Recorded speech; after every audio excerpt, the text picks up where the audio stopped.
as-tu des scrupules quand tu fais ce genre de film? J'en ai eu après, parce que le film a un gros défaut, même plusieurs, c'est premièrement que j'ai oublié de parler de Joël Gaillard. Vous connaissez bien Joël Gaillard, je pense, c'est l'homme qui s'est échappé il y a 1 an et demi, 1 an et 2 mois de l'hôpital psy de Marseille, qui avait été retrouvé à Manosque, non, à Aix, et qui a réintégré l'hôpital. Il était là parce que, premièrement, il avait essayé de tuer le gardien du ranch de Barcillonnette, parce qu'il sortait avec une de ses cousines.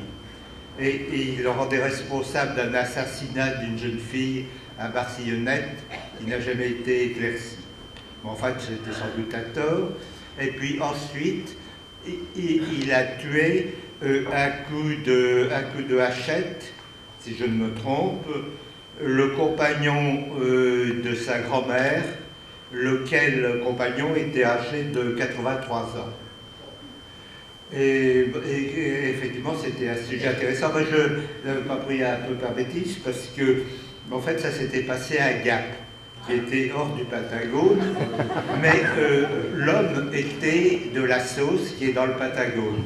Et je n'avais pas fait la référence, d'ailleurs, Barcillonnette aussi. Et effectivement, ça, c'est le principal défaut du film. Il y en a d'autres. Par exemple, j'ai oublié de parler de cet homme qui travaillait la lavande près de Saulx, et lorsque ses affaires ont un peu périclité, il s'est immolé. Et je crois qu'il y a beaucoup comme ça de cas d'immolation qui m'ont échappé, parce que j'en connais quelques-uns, mais je les ai connus par hasard. Et c'est assez difficile à connaître parce que c'est pas dans les journaux. En général, il y a une sorte d'omerta sur l'immolation, et il doit y en avoir pas mal. Toujours est-il que souvent, dans des projections, peut-être à 500 km d'ici, il y a quelqu'un qui arrive ici et qui me reproche de ne pas avoir parlé de telle affaire qu'il connaissait bien. C'est ce qui va m'arriver sans doute ici, on va m'en sortir. Oui, donc il y a des membres.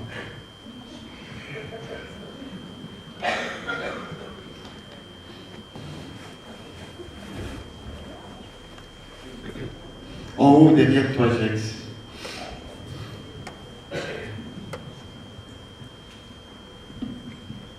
Dire que ce sont des crimes de folie, est-ce que les conditions, le contexte et les armes et le nombre de morts sont intervenus pour vous, pour leur donner ce nom-là, crime de folie? Oui, bien sûr. Il y a la plupart du temps, c'est défini officiellement comme des actes de folie. Et puis, il y a des actes intermédiaires, on ne sait pas trop.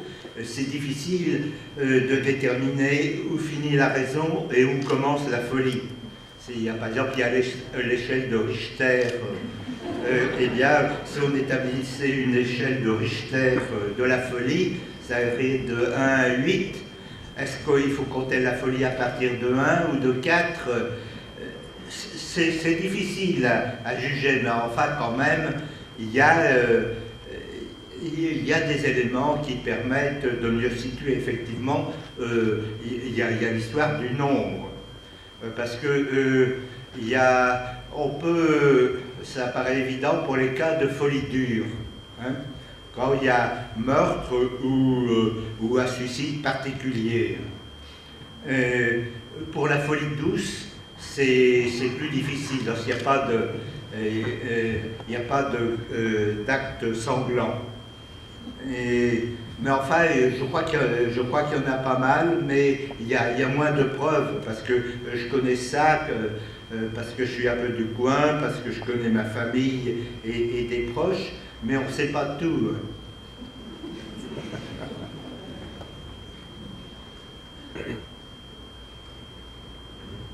Bonsoir.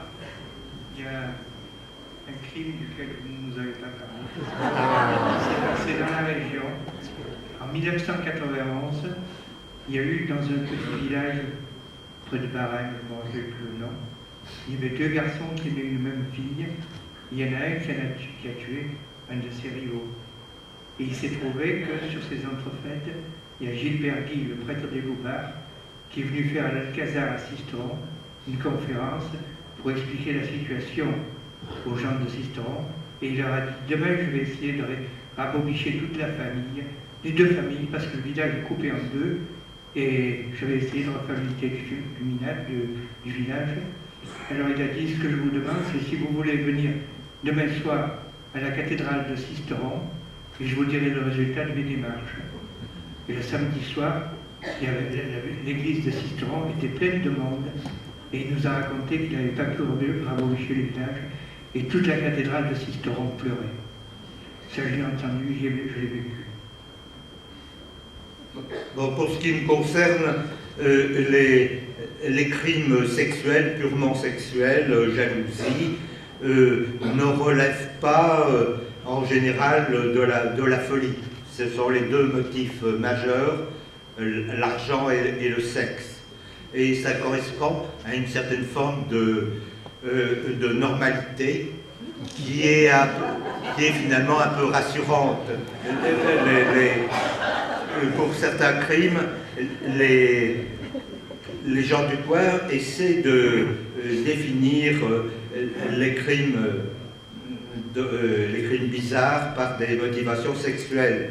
Mais par exemple, l'un des crimes de l'hardiesse, bon, c'est le mec qui est un peu paumé, qui est amoureux de la postière, sans jamais avoir eu le moindre rapport avec elle. Il ne l'a jamais embrassée, je pense, et qui se met à tuer à la fois la postière, l'amant de la postière, qui essaie de tuer son mari et je crois son fils, je ne sais plus. Et puis qui éventre, qui lacère le lit de la postière. Bon, alors je ne pense pas qu'on puisse qualifier ça de crime vraiment sexuel. En plus, il a été interné, il a fini ses jours, je crois qu'il s'est suicidé, effectivement, dans un hôpital psy. Donc ça peut être un peu tangent, mais dans un cas comme ça, il n'y a pas ce côté relativement normal du crime sexuel. Il y a aussi des ambiguïtés que, par exemple, on a eu le braquage de la poste d'Éguian, il y a 1 an, il me semble. Éguian est un village de 200 habitants. Et effectivement, quand on braque une poste dans un village de 200 habitants, le bilan n'est pas très intéressant. Alors pour moi, bon, c'est du droit commun, mais il y a quand même une grande part de folie là-dedans.